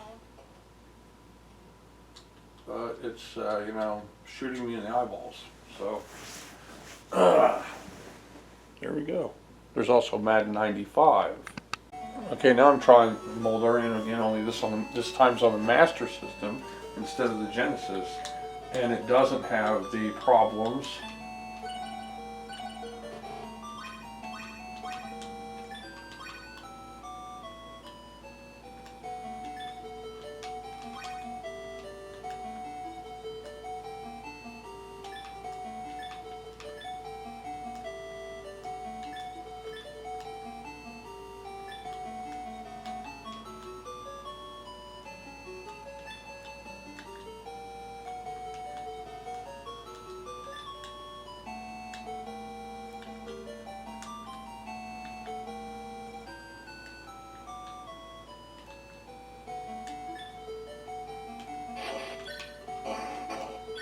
Oh, this looks really good.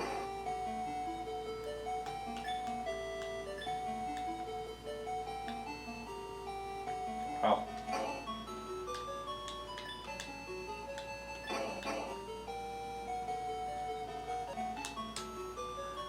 And to think that there could have been so many more games like this for the Master System. I think that if they would have tried to keep both systems going at the same time, there probably would have been Master System versions of a lot of these games.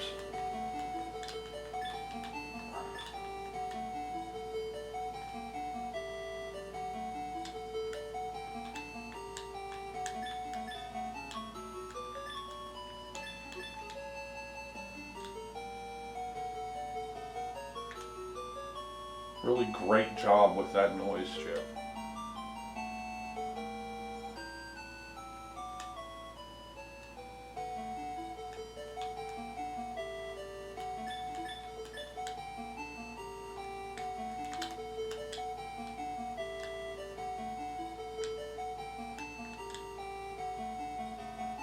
And that reminds me of the argument I have in favor of the Genesis over the Super Nintendo as far as sound goes, especially with this PSG with the Master System, is that it's not that it was a better or worse sound chip. The Super Nintendo had samples, so everything sounded the same.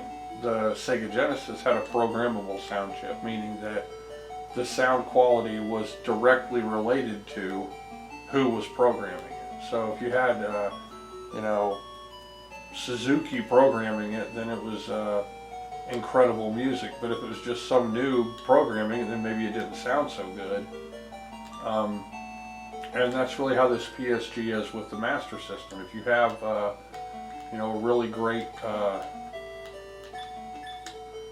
programmer, or if they know, you know, how to deal with it now, then you get these really good songs. This sounds really great. I'd say it sounds, you know, almost as good or as good as Nintendo games.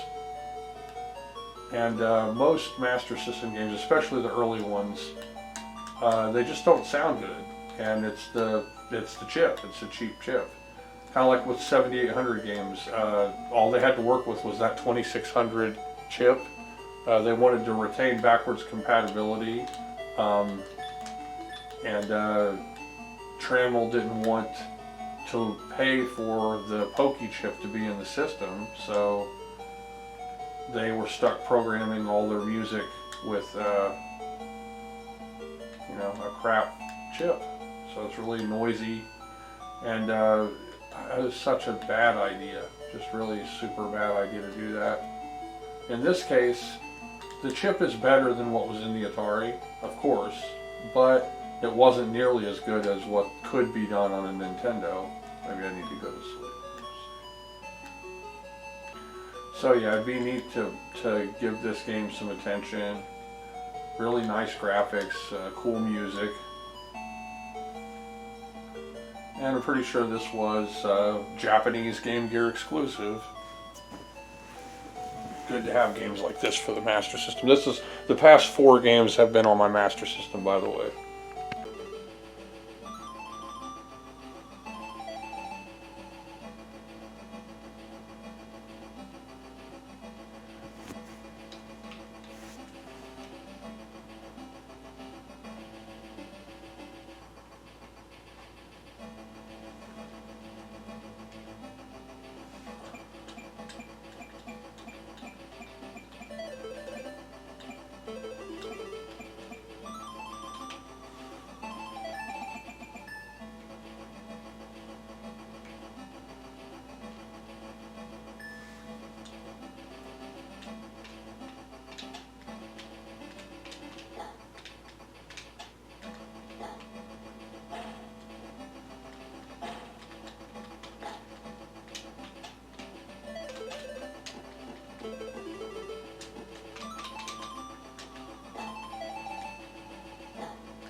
Wow.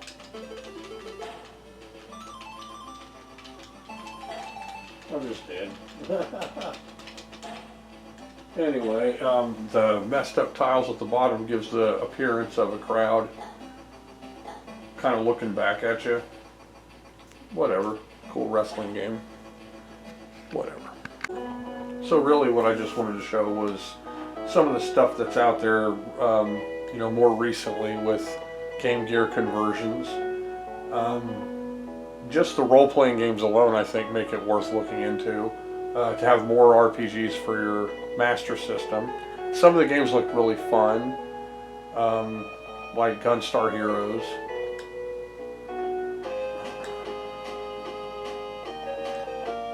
Now this is the Japanese version that's been translated. So it's FM sound. This is the FM music.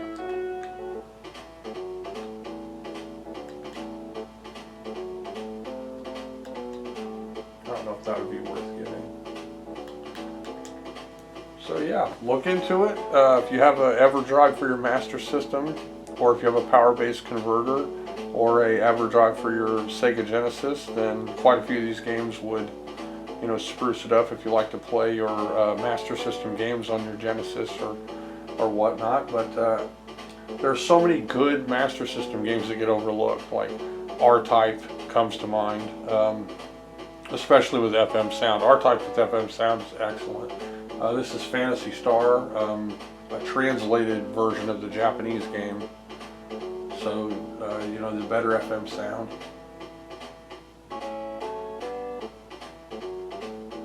So, thanks for watching.